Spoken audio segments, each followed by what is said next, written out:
Good evening. Welcome to our new series, the Bhakti stories from the Bhagavat Purana, from Srimad Bhagavatam. And because we're very close to the Ram Nomi, the appearance of Lord Ram, that's the first story we're going to start with. A very wonderful story. We'll start with the storyline, and then we'll continue with some of the qualities of Ram. So before we do that, I'd like to welcome all of you, Valerie, Eleonora, Jai Krishna. Thank you so much for being with me tonight. Yeah. As we normally do, we begin with the invocation mantras, our gratitude and respect to our teachers, those who illuminate our path with the torchlight of knowledge.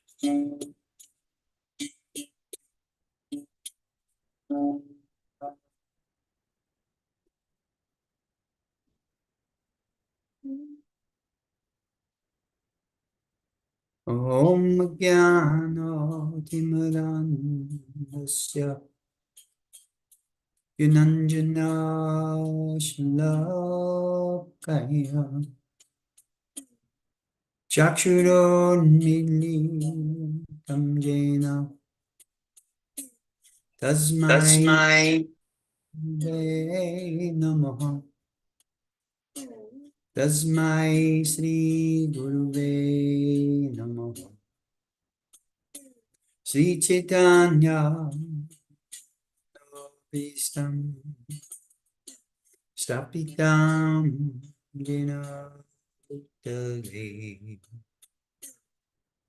Swayam Rupa Kadamayam Dadati Smapidam Tikam Namaho Vishnu Padaya Vishnu Prestaya Bhutale Srimate Bhakti Vedanto Swami Namaste Saraswati Devi Gauravani Bacharine Nirbhishesha Shunyavadi Paschatadishatarine Sri Krishna Chaitanya Prabhu Nityananda Sri Advaita Vedanta Shiva Santo Bhakta Vrinda Hare Krishna Hare Krishna Krishna Krishna Hare Hare Hare Rama Hare Rama Rama Rama Hare Hare Krishna Krishna Hare Hare Rama Rama Hare Hare.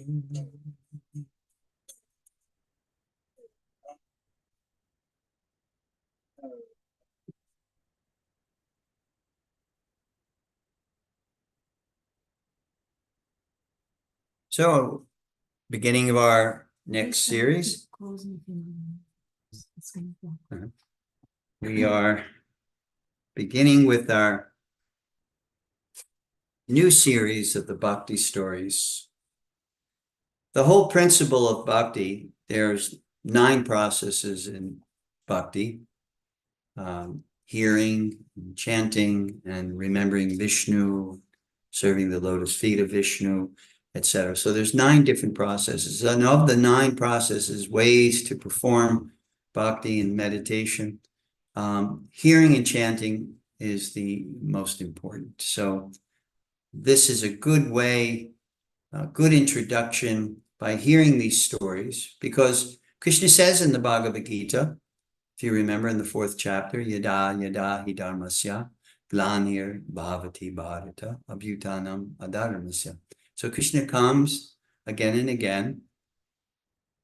This is quite contrary, or at least more inclusive than Judeo-Christianity, which says that God comes once in the form of his son, and that's it. That's your opportunity.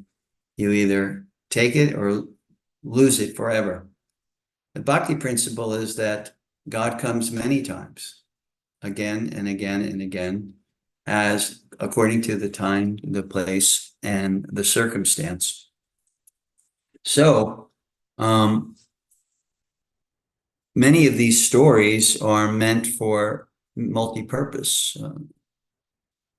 Number one, paritaranaya sadhanam, so that those that are practicing bhakti can actually hear about the Supreme. And thus their bhakti, their love, and their devotion increases. The more we hear about the Supreme and the Supreme's activities, pastimes, manifest for us, for our benefit, the more that devotion, intrinsic devotion in the core of our hearts swells up, and we become more and more attached. Lakshmi, I'm very sorry to interrupt you, but I don't see that you are recording. Are you? Thank you. I thought we were. It is live. Oh, okay. Thank you. Yeah, my wife says it's on YouTube. Okay.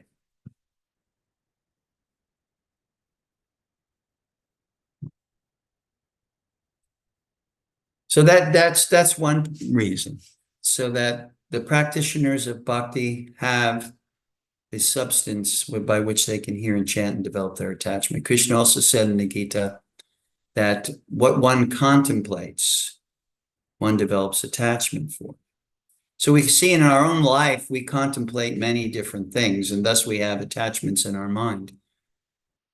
And when those things that we contemplate are of this world, the material world, then quite logically, we develop attachments for things in the material world.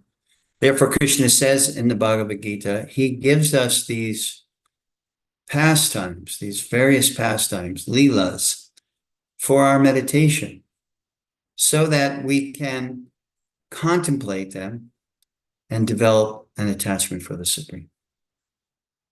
Paritaranaya sadhanam vinashaya cha duskritam. So also that Krishna comes to give the pastimes for the devotees, for the practitioners of bhakti. He also comes in a very functional way to sometimes, like in the story that we'll read tonight, about Sita Ram and his emissary, adversary, that's what I said, not emissary, his adversary, Ravana. So Ram and his appearance and his manifestation, one of the things that he does is to give us the meditation of how he's protecting our devotion and our devotional creeper. And he also comes to establish principles, the dharmic principles for humanity, for mankind. So in this way, again and again and again, according to the Vedas, the Supreme will manifest. So the first bhakti story, because in celebration of Ram Navami, which is in India, it is a very big deal, because finally, after many, many years, the temple, the Sita Ram temple in Ayodhya, which is actually the place where Ram manifests his Leela, that temple has opened. So in honor of and celebration of Ram, we will discuss the pastimes of Ram. Okay. So I have to get used to this computer.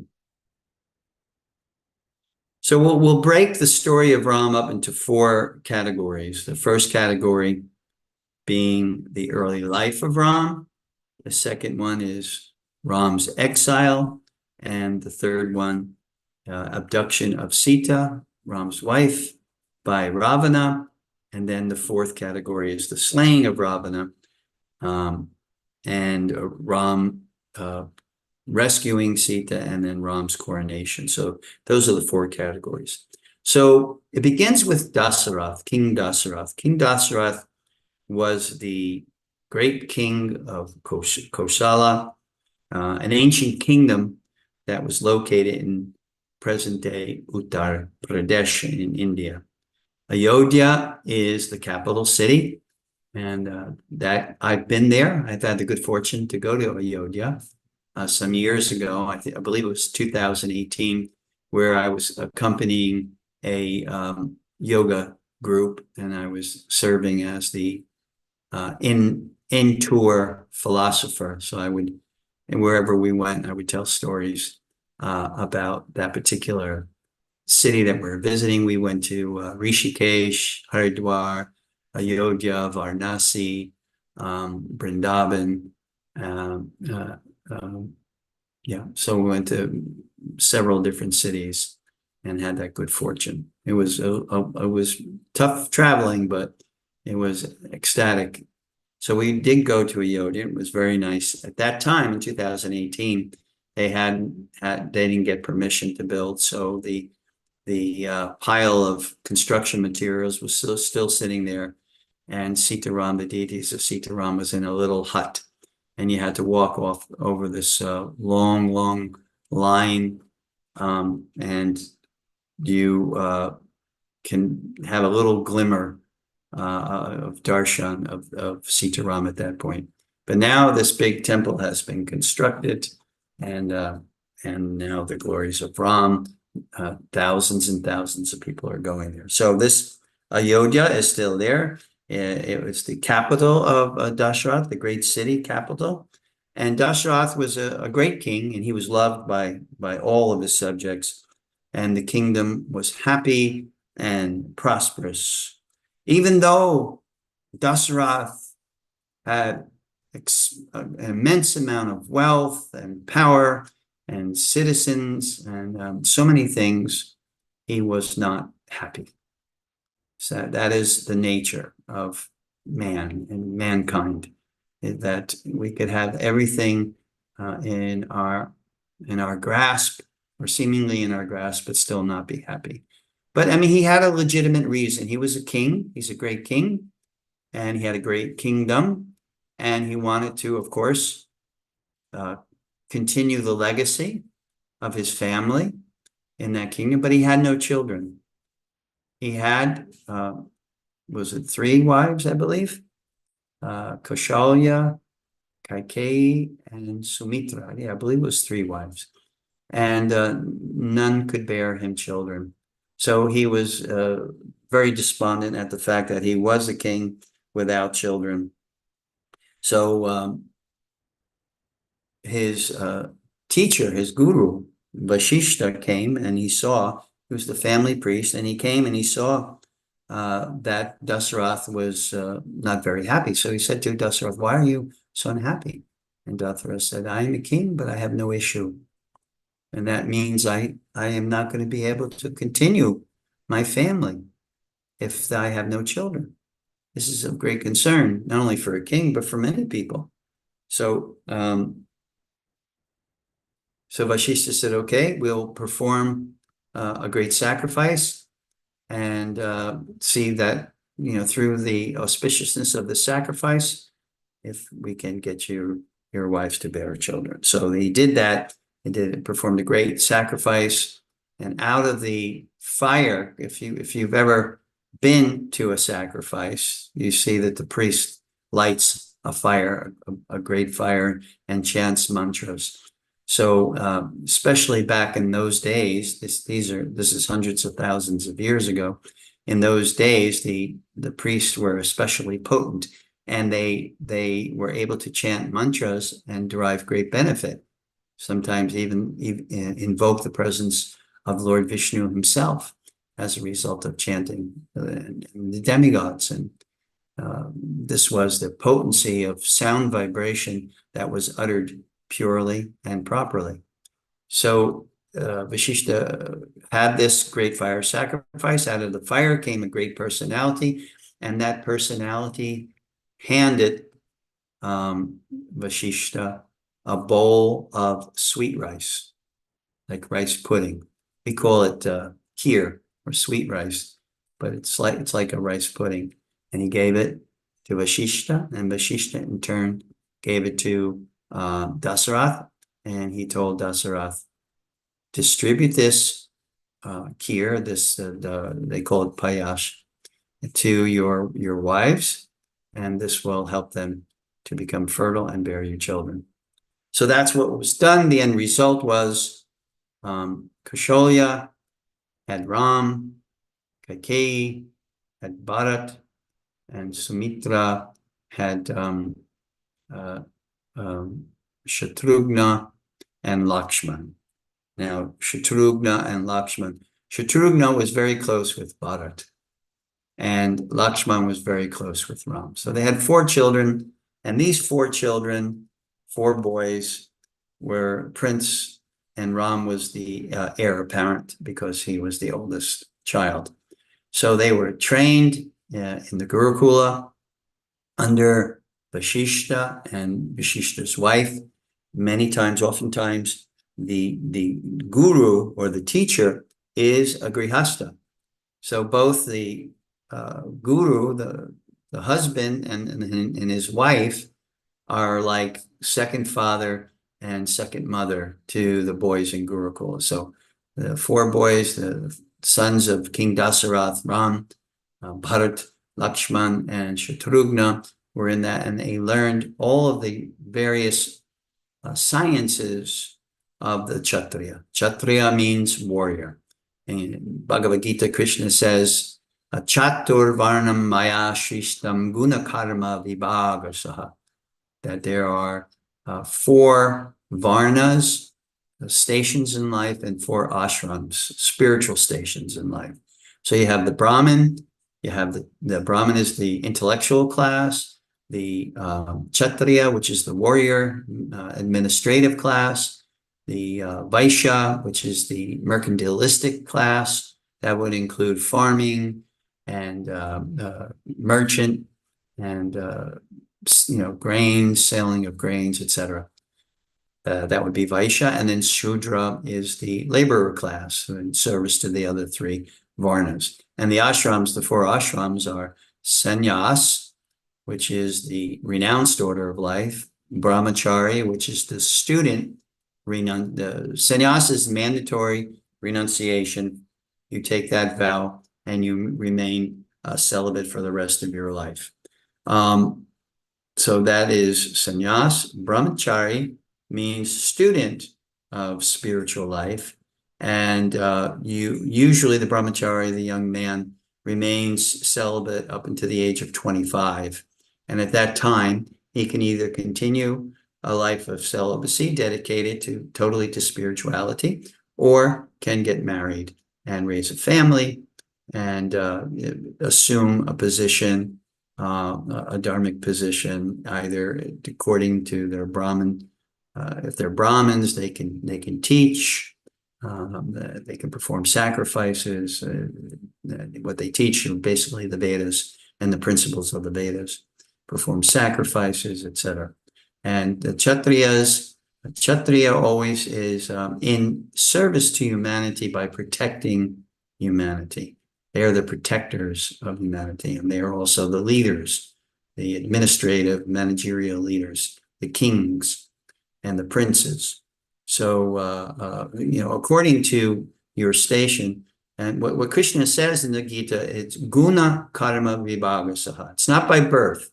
It's not to be misunderstood as the caste system. Because many people say, oh, the caste system, that's horrible. You know, you're born into one caste and one caste looks down upon the other, etc. It's not like that. Guna karma means that according to your qualities and according to how you behave, your actions, that indicates your varna. It's not like you're born into the family of a doctor and you're automatically a doctor. That's not true, because you don't have the training, you don't have the you may not even have the inclination to do that. So that's just not true. So the Chaturvarna, the Varnashram system, means that the child and the child's inherent qualities and characteristics has to be noticed, observed by the parents, and then that child has to be educated accordingly. So these four sons were in the Gurukula, or the ashram of Vasishta Muni and his wife, and they were being trained in the ways of the Kshatriya. So when at around the age of 15, I believe it was, at the age of 15, Ramchandra, they were very strongly built and tall and handsome, and they were highly trained by Vasishta. So another Muni, another sage named Vishvamrita, he came to the court of Dasarath, and he said that his ashram and the ashrams of other teachers were being raided, accosted by the Rakshasas, and they were disturbing the sacrifices of the Brahmins, and they were killing the Brahmins and creating havoc. So Vishvamrita, who was formerly he was a Kshatriya, but he actually advanced to the platform of being the Brahmin, and that's another story I can't tell right now. But anyway, he petitioned the king because, as I said, Kshatriya, the position of the Kshatriya is to protect the citizens. So he petitioned the king to please protect his ashram and the ashram of the other Brahmins that were being harassed by these Rakshasas. So Dasarath said, I'll go. And then Vishvamrita said, no, I want your son, Ram. I want Ram to come. And Dasarath was flabbergasted, because Ram at that time was only 15 and Lakshman was younger. But Vishvamrita specifically pointed to Ram and said, I want him. So after some convincing, Dasarath agreed. Of course, he was in great anxiety because he had to put his young son against the likes of Tadaka and Maricha, the great demon that was a demoness, and her son. They were very powerful demons. So Ram went with Vishvamrita. They went to his ashram, and eventually, I can only tell this story in brief, because it is the Ramayana is a very long story. But he went, Ram and Lakshman went with Vishvamrita toward his ashram, and then the Brahmins there performed fire sacrifice, and Ram and Lakshman were guarding the place, and suddenly, when the priests started the fire, and Ram and Lakshman were guarding, suddenly the great demon Maricha came, and he attacked. He attacked the Brahmins there. He was very ferocious. He was the son of the great demoness Tadaka, and he arrived with his followers. Ram silently prayed and discharged the newly acquired divine weapons at Maricha. Maricha was thrown many, many miles. It's described that by the power of Ram's arrows, Maricha was thrown at least 800 miles away by the force of Ram's arrows. So all the other demons that were accompanying Maricha were slain by Ram and Lakshman. Vishwamitra was then allowed to complete the sacrifice, and the sages rejoiced and blessed the princes. Now, the next morning, Vishwamitra, Ram, and Lakshman headed toward the city of Mithila. And I think I forgot one little thing here. Yeah. What I forgot was, previous to Maricha coming, his mother came and attacked them in the forest of Dandaka, and her name was Tadaka. And Ram protected Vishwamitra and killed her with an arrow to the heart.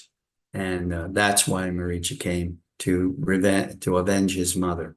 So this was greatly pleasing to Vishwamitra. He bestowed him with divine weapons that Ram was able to use. Now, it's interesting to note that the Kshatriyas of this age, they didn't have the technology that we have today, but they did have divine weapons, divine powers through mantras. So by virtue of chanting mantras, they could manifest extremely powerful weapons that could defeat the great demons like Maricha and Tadaka and hundreds of their followers. One arrow could divide into many arrows by virtue of mantra. One arrow could become a Brahmastra. A Brahmastra is an atomic bomb, let's say. And it's even more efficient and effective than the atomic bombs that we have today. Because like we saw in Nagasaki and Hiroshima, thousands of innocent people were killed or maimed when the United States unleashed those bombs. But with the Brahmastra, the effectiveness of the Brahmastra was that it could be shot and it could be directed towards one person. And it could destroy that one person with this explosion of power that would incinerate that person. That was the accuracy and the power of the Brahmastra, and that was achieved by having the proper mantras and the proper training. So that's what Vishwamitra bestowed upon Ram for killing Tadaka, and he used that power when Maricha, her son, came, and all of their followers. Okay, so I'm sorry to have forgotten that in that order. The next morning, Vishwamitra, Ram, and Lakshman headed toward the city of Mithila, the capital of the kingdom of King Janaka. King Janaka was a very pious king. He was famous for his religiosity, his dharma, and he was also famous for having a very beautiful daughter named Sita. So Vishwamitra was invited, along with the Lakshman and Ram, to a great ceremony that had been arranged by Janaka. And Vishwamitra had in mind that Ram was marriageable age, so he had in mind that possibly the linking of Sita and Ram could be achieved, could be accomplished by this. So what the saintly king Janaka had arranged is no one could approach his daughter unless they first were able to string the bow of Lord Shiva. King Janaka was so pious that he received as a gift of Lord Shiva's bow. Now, many suitors had tried to win the hand of Sita, but they couldn't even pick the bow up. That's how heavy it was and how powerful it was. What to speak of, if someone made an attempt to pick it up, it was such a powerful bow, they could not string it. So when Ram was told by Vishwamitra, this is the way you win the hand of this beautiful maid, Sita Devi. So they brought took many servants to carry the bow out and they placed it in the courtyard of the king. And Ram strode up to the bow, and immediately he picked it up with very little effort, and he strung the bow with such force that he cracked it in half. And the sound of that bow cracking was deafening, and everyone was like knocked over as a result of Ram, picking up the bow, no less, and then stringing the bow, and with such force, he cracked it in half. So Ram then stood up in all humility, and he did that, and the end result of Ram was Dasarath was immediately informed, and he gladly gave consent for the marriage between Sita and Ram. So Janaka arranged for a great wedding. Ram and Sita were married. At the same time, the three other brothers were also provided with brides. Lakshmana married Sita's sister, Urmila. Bharat and Shatrughna married Sita's cousins, Mandavi and Shrutakirti. And after the wedding, Vishwamrita blessed them all and left for the Himalayas to meditate. Dasarath returned to Ayodhya and his sons and their new brides. People celebrated the marriage with great pomp and show. So for the next 12 years, Ram and Sita lived happily in Ayodhya. Ram was beloved by all the residents of Ayodhya. And he was a joy to his father. Now you can imagine, Dasarath was depressed, very sad because he couldn't have children. Then he was blessed by Vashishta to have these 4 boys, and these 4 boys were illustrious personalities. So Dasarath was very happy. His heart was bursting with pride when he beheld his son. So as Dasarath was growing older, he summoned his ministers, seeking their opinion about crowning Ram as the king of Ayodhya. They unanimously welcomed the suggestion. Then Dasarath announced the decision and gave orders for the coronation of Ram. During this time, Bharat and his favorite brother Shatrughna had gone to see their maternal grandfather and were absent from Ayodhya, so they didn't know about this immediately. Kaikeyi, Bharat's mother, was in the palace rejoicing with the other queens, sharing the happy news of Ram's coronation. She loved Ram, as did all the residents and all the queens, as her own son. But she had a wicked maidservant named Mantara. And some translations indicate that Mantara had black magic powers. So she influenced Kaikeyi against Ram and against this whole coronation idea. She planted the seed of envy in the heart of Kaikeyi, because Kaikeyi, initially was overjoyed that Ram was going to be coronated king. But then Mantara had her dark influence on her. Now, Kaikeyi was told by Mantara, your son Bharat should actually be crowned king. So Kaikeyi said, how's that possible? I can't do that. I can't interfere with my father's desire.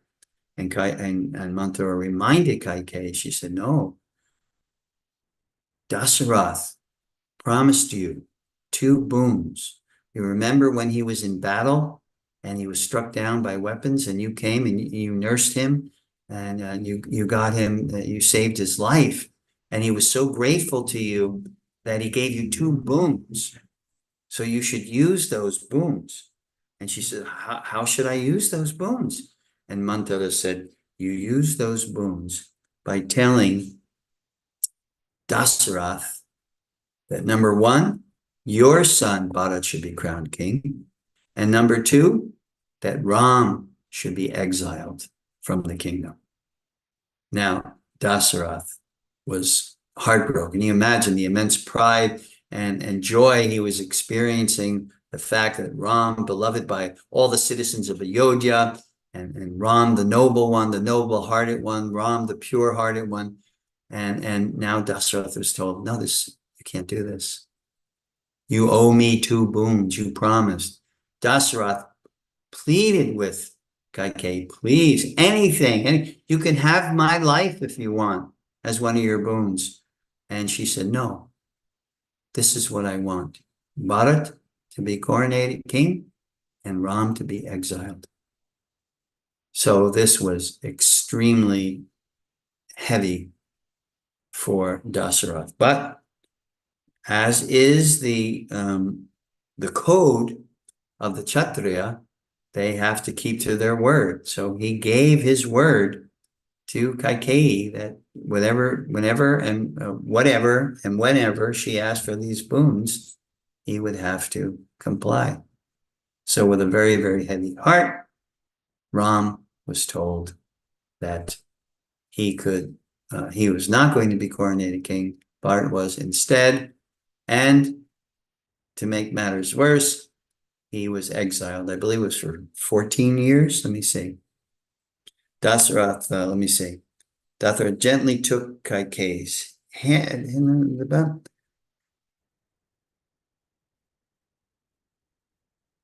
Ram was alarmed. When Ram arrived, Dasarath was sobbing uncontrollably and could only utter, Ram, Ram. Ram was alarmed and looked at Kaikeyi with surprise. Did I do anything wrong, mother? I've never seen my father like this before. He has something unpleasant to tell you, Ram, replied Kaikeyi. Long ago, your father had offered me 2 boons. Now I demand it. Then Kaikeyi told Ram about the boons. Now, normally, you can imagine, right? Someone, like the day before his coronation, the day before their coronation, they're told that your stepmother is blocking that. Imagine what any other person would do. They would immediately, they would either strike down their father or strike down their father and the mother who is exercising the right to her boons or whatever. What did Ram do? Here's what Ram did.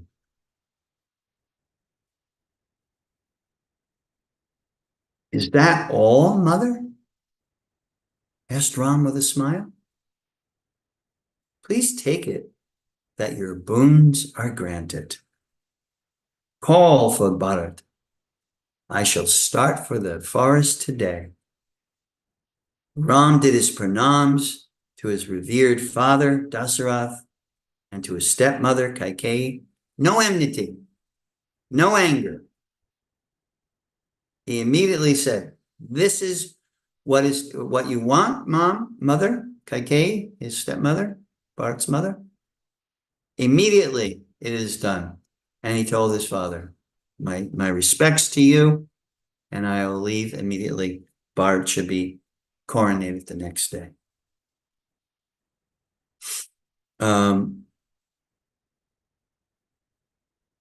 So Ram said, I will start for the forest today.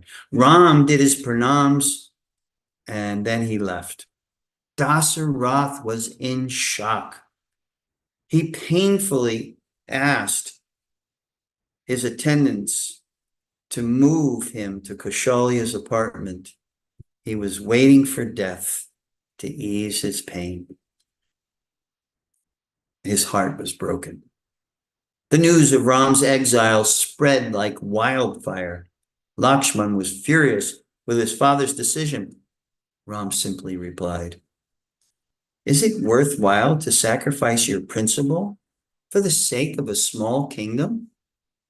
See, this is nobility on the level of a Kshatriya. This is what is to be. And so he says, should I give up my honor and my nobility just so I could have this kingdom? No, that's not the wish of my mother, and my father is bound to her desires, then I'll simply accept it.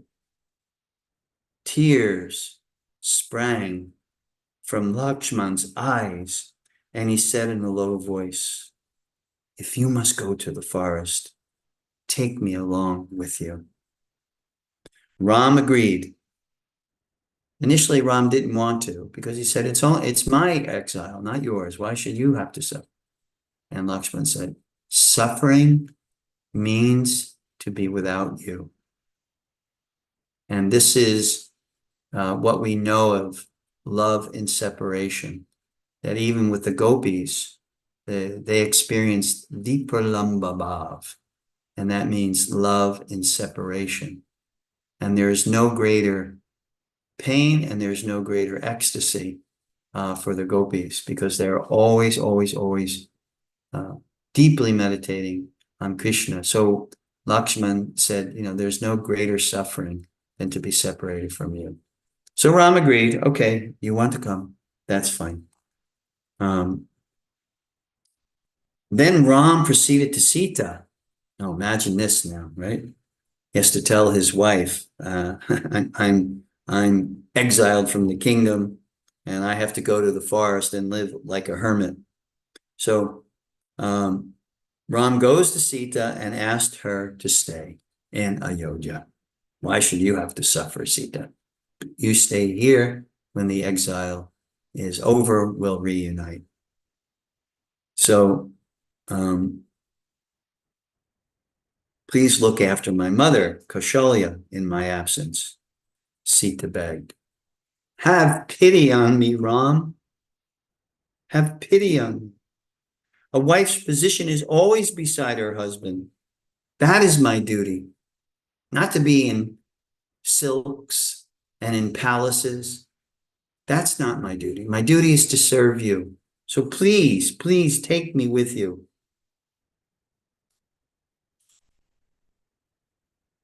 Don't leave me behind. I'll die without you. At last, Ram gave in to her wishes. Urmila, Lakshman's wife, also wanted to go with Lakshman to the forest, but Lakshman explained to her the life that he plans to lead for the protection of Ram and Sita. If you accompany me, Urmila, Lakshman said, I may not be able to totally fulfill my duties. Please take care of our grieving family members. So Urmila stayed behind at Lakshman's request. By that evening, Ram, Sita, and Lakshman left Ayodhya on a chariot driven by Sumatra. They were dressed like mendicants, rishis. The people of Ayodhya ran behind the chariot, crying loudly, Ram, Ram. Can you imagine? The entirety of the city's population ran behind the chariot, and they were all weeping and yelling Ram's name. Please don't leave us. If you're going to leave, take us with you. The whole city wanted to go into exile with Ram. So Sita, Ram, Lakshman had forsaken the garb of royalty, and they were now dressed like mendicants. The people of Ayodhya were behind the chariot, crying loudly. By nightfall, they all reached the bank of the river, Tamasa. Early the next morning, Ram awoke and told Sumatra, the people of Ayodhya love us very much, but we have to be on our own. We must lead the life of a hermit. As I promised, let us continue our journey before they wake. So Ram, Lakshman, and Sita, driven by Sumatra, continued their journey alone.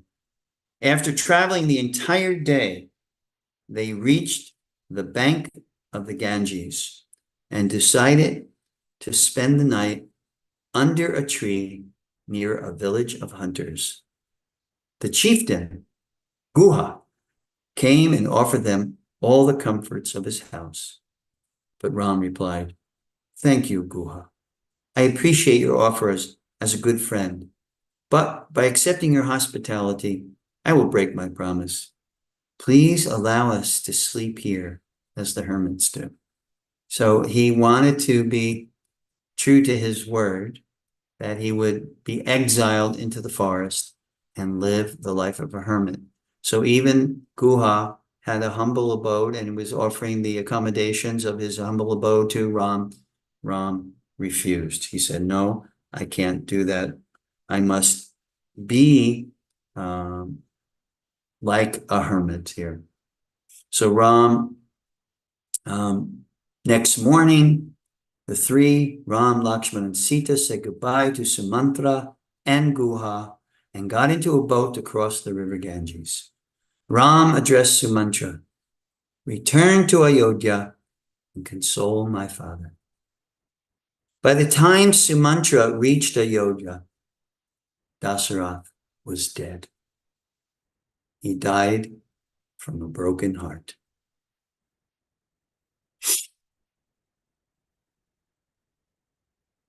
Crying. They said the description of Dasarath's death was he was crying with his last breath. Ram, Ram, Ram.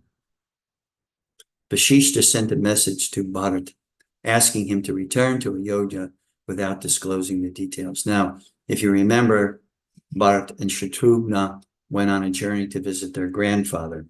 So now they weren't unaware of the events that were happening because it all happened so quickly. Bharat immediately returned with Shatrughna. As he entered the city of Ayodhya, he realized that something was terribly wrong. The city was strangely silent. They went straight to his mother, Kaikeyi. She looked pale. Bharat impatiently asked, "Where is father?" He was stunned by the news. Dasarath died from a broken heart. Slowly, he learned about Ram's exile for 14 years and Dasarath's demise due to the departure of Ram. Bharat could not believe that his mother was the cause of the disaster. Kaikeyi tried to make Bharat understand that she did it all for him, but Bharat turned away from her with disgust and said, "Don't you know how much I love Ram? This kingdom is worth nothing in his absence. I am ashamed to call you my mother. You are heartless. You killed my father and banished my beloved brother. I will not have anything to do with you for as long as I live." Then Bharat left for Kaushalya's apartment.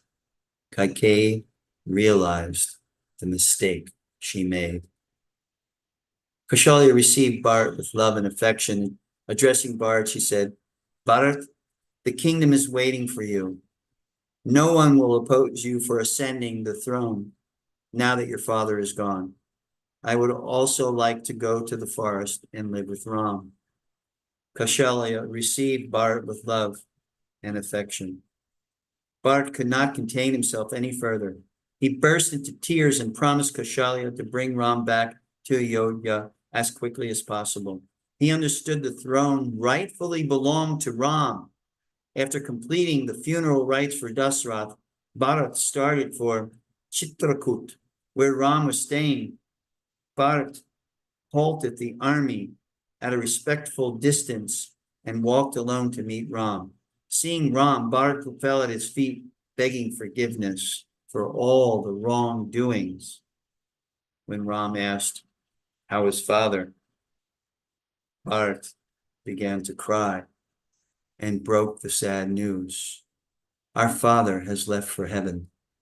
At the time of his death, he constantly took your name and never recovered from the shock of your departure. Ram collapsed. When he came to his senses, he went to the river Mandakini to offer prayers for his departed father. The next day, Bharat asked Ram to return to Ayodhya and rule the kingdom. But Ram firmly replied, I cannot possibly disobey my father. You rule the kingdom, and I shall carry out my vow. I will come back home only after 14 years of exile. When Bharat realized Ram's firmness in fulfilling his promises, he begged Ram to give him his sandals. Bharat told Ram the sandals will represent Ram, and he would carry out the duties of the kingdom only as Ram's representative.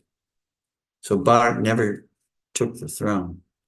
He took the sandals on his head, and he brought him back to Ayodhya, and he placed those sandals on the throne and announced that I am the servant of Ram. He never took the position. He never sat on the throne, and he never assumed any other position other than servant of Ram. So he acted as in compliance with Ram's wishes for the next 14 years. He acted as the administrator or representative of Ram.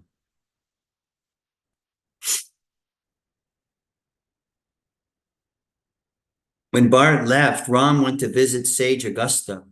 Augusta asked Ram to move to Panchavati on the bank of the Godavari River. It was a beautiful place. Ram planned to stay at Panchavati for some time. So Lakshman quickly put up an elegant hut, and they all settled down.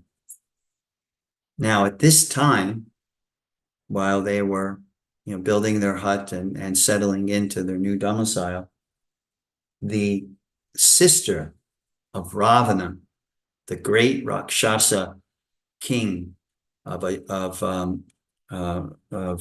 Lanka, saw from a distance. She was in the forest.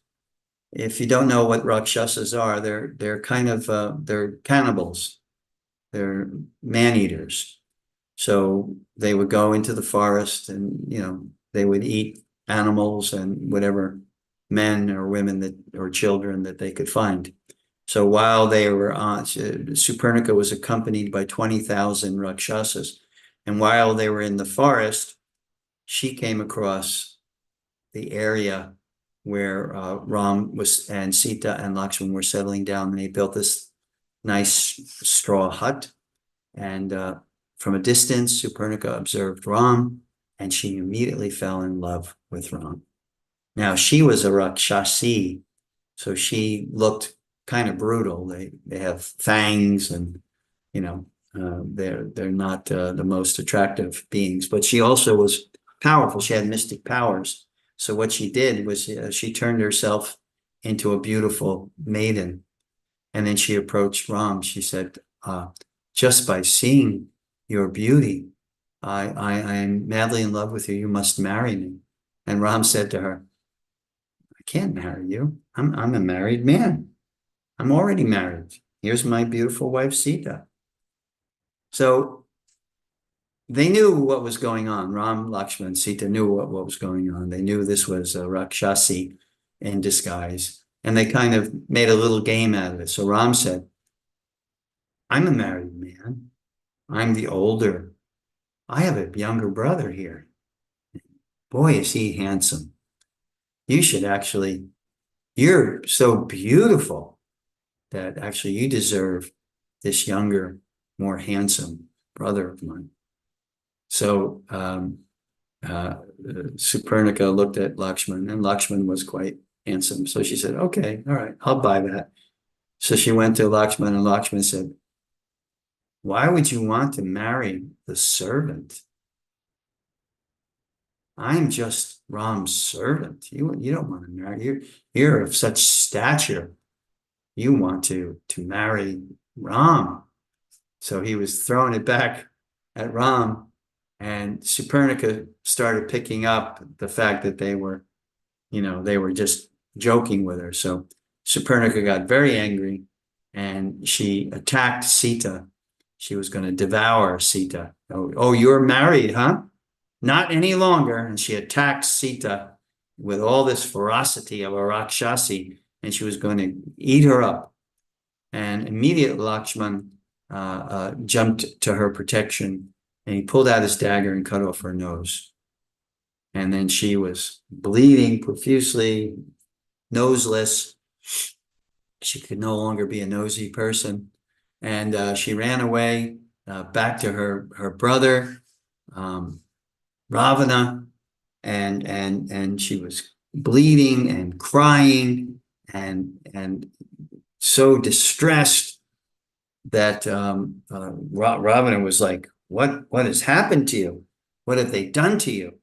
And then Supernica told him the story about Ram, and how he was powerful and handsome, and and his wife, oh, Sita, she is so beautiful. And she started describing, because she knew Ravana was a very lusty individual, so she wanted to entice Ravana, to get back at Ram and Lakshman. She wanted to create an image in Ravana's mind that he couldn't shake, and it worked. Ravana became very, very lusty after Sita. So he devised a plan to abduct Sita. So what happened was Supernica had 20,000 Rakshasas, and on her way out of there, she's bleeding without her nose. She ordered the Rakshasas to attack Ram and Lakshman. So can you imagine 20,000 fierce man-eaters attacked Ram, and in a matter of minutes, all they heard was the twanging of Ram and Lakshman's bow.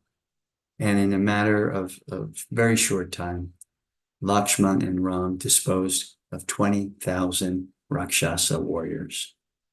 So we're going to leave off here, right? Because it's almost time. It's 7:58. We'll leave off here. We'll begin with what happens now. What is Ravana's plan to take revenge on Ram on behalf of his sister, and also to fulfill his lusty desires to obtain Sita. We'll begin next week with the abduction of Sita.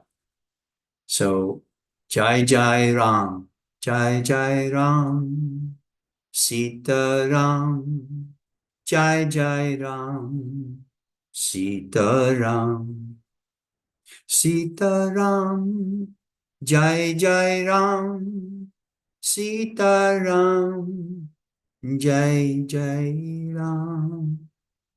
We'll continue next week.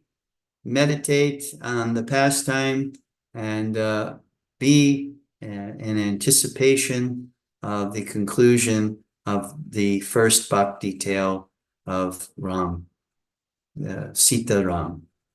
And then we'll get to Hanuman, Sita Ram, Lakshman, Hanuman. So would anyone like to ask a question or make an observation? I'd be happy to entertain any questions or comments or realizations that any of you have. So I guess this is Ramayana, right? Yes. Yeah, this is a summary, brief summary. Oh, it's a summary. That's why, because I wanted to know where were you reading from. And what I was thinking is that the piety and the good nature of Bharata, which has to be almost the same as Rama, comes a bit too late. Yeah. So I was wondering if there's a teaching there too, because uh, I mean, I would expect it before. Well, you see, in reality, there wasn't really, even if Bharat was there wasn't anything that he could do other than stop his mother from, asking for those two boons. Because Exactly. Dasa, yeah, But he- yeah, because he wasn't there. And that's part of the Leela. The Leela was that Ram was to be exiled to demonstrate his many qualities. You see, each avatar has a mission, you know, they have a mission, and they also demonstrate qualities, certain qualities. Krishna's qualities was he was a little rascal. He was mischievous. He met the gopis in the dead of the night. Everything Krishna did was very mischievous, very playful. Ram, on the other hand, was very noble, and he was to serve as an example for society, as the noble, dharmic person, to provide all of the exemplary qualities and characteristics of that noble person. Easy to see, but what I don't see is, for instance, why boons are more powerful than dharma, because the dharma of Dasharat would have been to coronate Rama, but the boons were more powerful. Well, what it is the when prior to the decision for coronation, those boons were already in effect. So part of the dharma of a Kshatriya is to keep their word no matter what. So those boons were already in effect. Okay. And therefore they overruled what dharma principle that he was enforcing or enacting in the coronation of Ram. Because she said, you gave me these promises. You said, whenever and wherever I choose, then you will comply. So he couldn't go back on his word. And then the maid had powers. Those are cities, so it means she had some tapas done, right, to have them. And the mother didn't have them and is a victim of that. You mean Mantara? She had those powers? Yeah. Well, she's also a mother.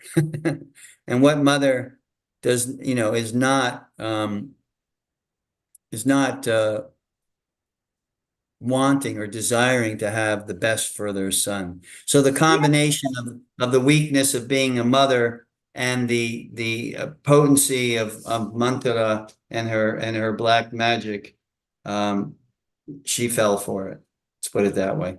Yeah, I know. I understand that she fell for it, but it's kind of weird that she, being a queen, blah, blah, blah, she fell that easy. Yeah. For so long. Yeah. Well, and I understand that I have to open my mind to the fantasy of it. But what I mean is that there are a lot of teachings there, but in all the places. Yes. Everywhere in the Ramayana. That's why the Ramayana and the Mahabharata for thousands of years have been recited, because every aspect of Ramayana, every aspect of Mahabharata, there is a lesson. The lesson here is the lesson of the Kshatriya Dharma. And, when a Kshatriya gives his word, this is, a very strong principle. We don't see that this day. Right now, we have the direct opposite. We have leaders lying through their teeth, and that's okay. It's okay with millions of people. They even No, know. it's not okay. Huh? No, it's not okay. It's not okay, but I mean, with millions of people, it is okay. That's the age of Kali Yuga. But you also have to understand the logic of the Leela, in regards to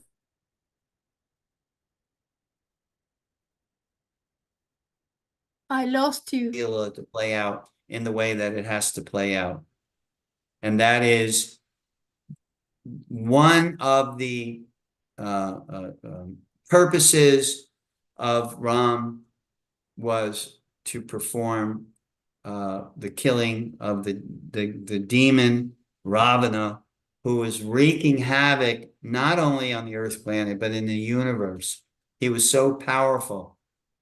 So it took an incarnation of the Lord to deal with that. So the logic of the Leela, this all had to play out in a way that Ravana committed the offense that would cause his demise. Ravana was given the opportunity to be cursed 18 times. And it would be the 18th offense that he committed, which would be his undoing. But previously he committed offenses to sages and was cursed in various ways. It all was leading, the logic of the Leela, if there is logic to Leela that we can understand, the logic of Leela is that everything that Ravana was doing in the course of his life, everything that Ram was doing in the course of his life was for this collision course between good and evil, between the divine and the demoniac. That's the logic of the Leela. And that's why it played out in the way that it played out. Now it requires, some faith in that principle that it is Leela and it is divine arrangement. Because there's a lot of things that happen. Wait till you get to the end of the Ramayana. I know. Well, I mean, yeah. that's like The thing is something that that's when you bring a story like this, which has almost a beginning and an end, almost, there are things that I cannot understand, yeah, like me the too. ones. Me too. Not just you. Ah, Also, I mean, the way it ends, the way with Sita and Ram and Kush and love, it's very difficult to understand.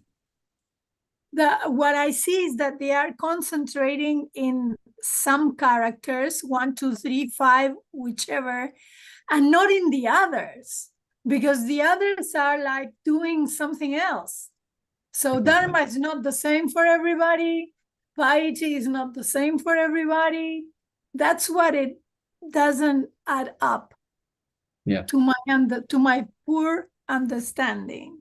Well, if you look in terms of the Mahabharata, why did Bhishma, what a great personality, Dronacharya, what a great personality.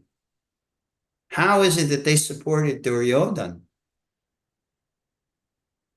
They were thinking that this was the Dharma. This was their Dharma, to support the king and the king's offspring.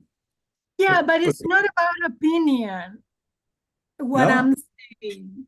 It's about, if this is the Dharma, this is the Dharma for everybody. So it should have been for Dashrath too, no matter what boons were granted before. That's what I mean. Well, then Dasarath would have had to break his vow, his promise. Well, Dharma should be more imposing. If not, they wouldn't have stayed with You're saying Dharma should be flexible. No. Yeah. On the contrary. You're saying because according to Dharma, as a king, he has to uphold his vows. And the vows were made prior to the decision for coronation. So you're saying Dharma should be flexible, and he should have said, Well, what I I'm said, sorry, boon. Kaikeyi, this is unreasonable. No, what Wrong. I say is that if the boon doesn't comply to Dharma, Dharma should be first. Mhm. The You're boon saying, was you're unreasonable. saying that the desires of Kaikeyi were contrary to Dharma. And Exactly. therefore Dasarath should upheld a higher principle Exactly. on the dharmic scale. Exactly. Good point. That's a good point. That's a Yeah, very but good. I don't, yeah. But the thing is that it was not like that. And we No, are it's not. learning from There, this.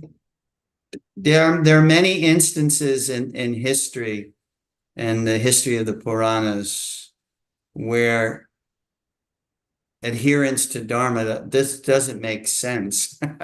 It seems like why would Bhishma support Duryodhana?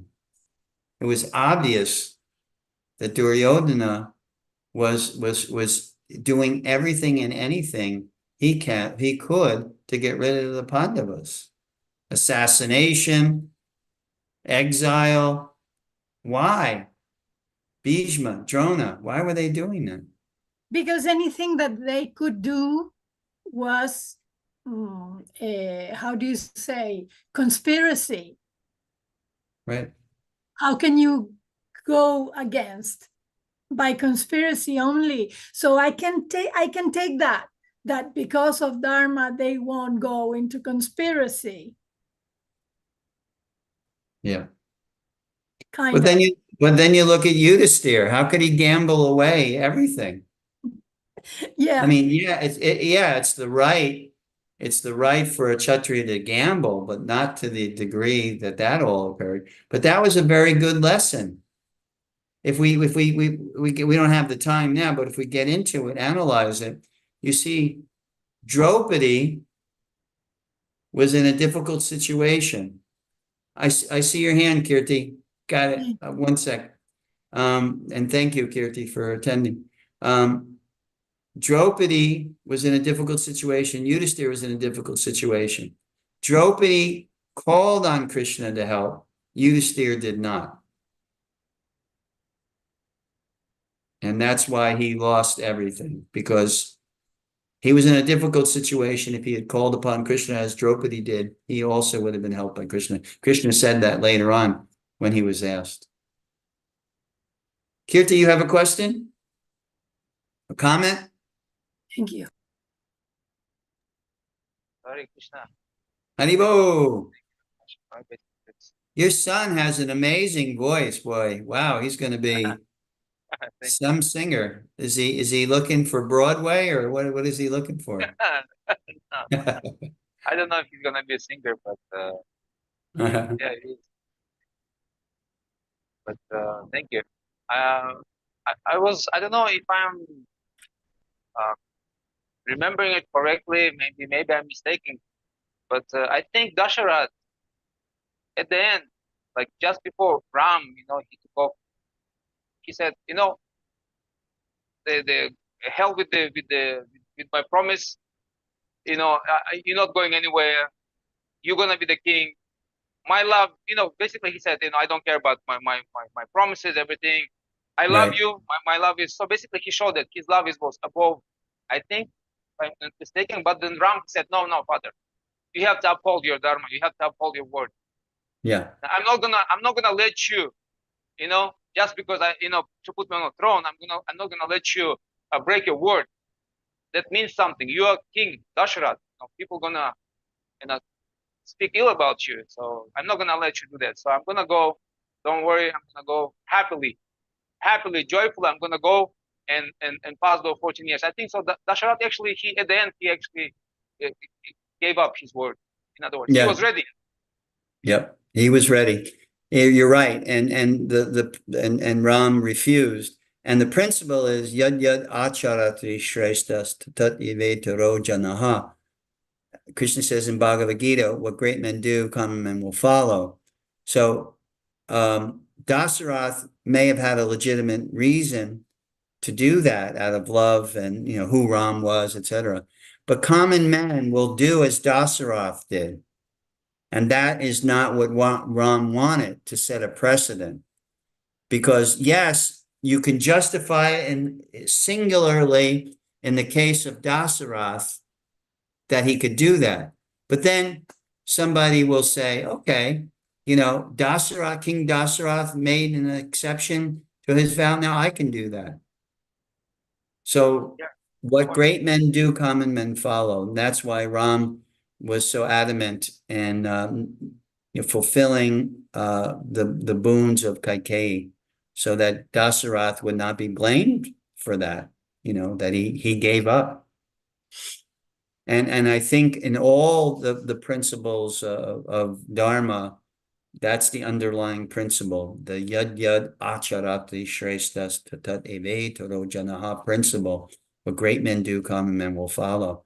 And we see it all the time in contemporary history. You know, you have these great personalities, rock stars or politicians, or whatever, and they're cheating on their taxes and they're doing so many things. And the people say, you know, hey, it's what's done. I mean, I've heard many people who cheat on their taxes say that. Everybody does it, you know, even the president of the United States does it. So what great men do, even though they're not great men, but at least they assume a role, a position of leadership, and people say, well, you know, he's doing it, so why can't I do it? But also for doing the right thing, he dies. Yeah. So Well, he was older. I mean, he was in a position. I mean, usually, what does it mean to be old as a Kshatriya? Now, I'm 74. I don't feel 74, but if I had to go to battle, you know, if I was on a battlefield swinging a sword, I would not do very well. I have not even half the speed and agility I had as a younger man, you know, so I get retirement, especially for a Kshatriya. I totally understand that. Yeah. May I ask one more question? Yeah, Kirti. Just on a side note, would that be applicable to, like, say, Vaishyas and Shudras, lower, you know, society, class of the society of people? If, let's say, Vaishya gave that kind of promise to his wife, was he by Dharma, by the rules of Dharma, by the law of Dharma, or Shudra, or to speak of Vaishya, if he would be expected to fulfill his promise? Yeah, it depends what age you're in.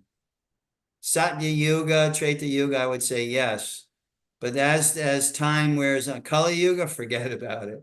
You know, it's the rule of thumb for a Vaishya to lie. Even Prabhupada says that. You know, every Vaishya tells a lie. I have a quote somewhere. You have my phone? I have a quote which I think I read it one time, Eleanor, about lies in relationship to different people. I read it, you know, for a husband, it's expected, you know, for a politician, it's a requirement. You know, yeah, it talks about lies here, but I don't know if I could find it. Yeah, thoughts for the day. Let's see what we got here.